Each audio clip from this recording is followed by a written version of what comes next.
and that is between Joe Pyfer versus Jack Hermansson. Now, this fight here, you've got Hermansson. He is the underdog, plus 220. Pyfer, big favorite at minus 275. Now, the UFC loves this kid. He's the hype train. They're trying to build him. They're trying to get him really in front of the right situations. The guy is a strong wrestler with big power. On the other side, you've got Jack Hermansson. He's a well-rounded guy, more of a grappler, but he really is this volume and cardio machine. And for me in this spot here, if you're looking at Hermansson, really most of his win probability is going to be coming from really kind of lengthening this fight, trying to get into the third round, trying to get into the fourth and fifth round, try to lengthen it. Pyfer, he's 5-0 in the UFC, 5 finishes, 4 knockouts, 1 submission.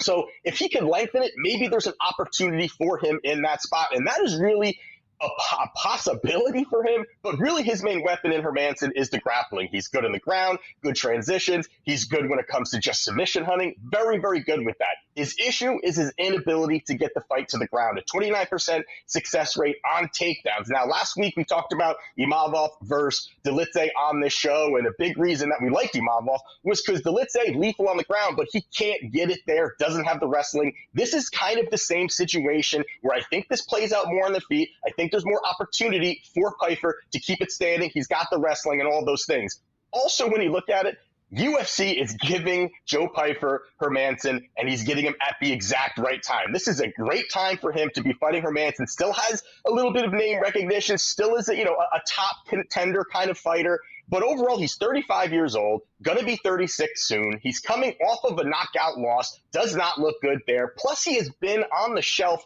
for over a year, 13 months or so. That doesn't really play out too well for me for a guy that really is kind of on the downturn possibly. Now you're also talking about an 8-year age gap between these two. When you get to that gap of age, really favors the younger fighter tremendously. And this is the spot also where we've seen Hermansson rocked. Big power punchers have dropped him and finished him.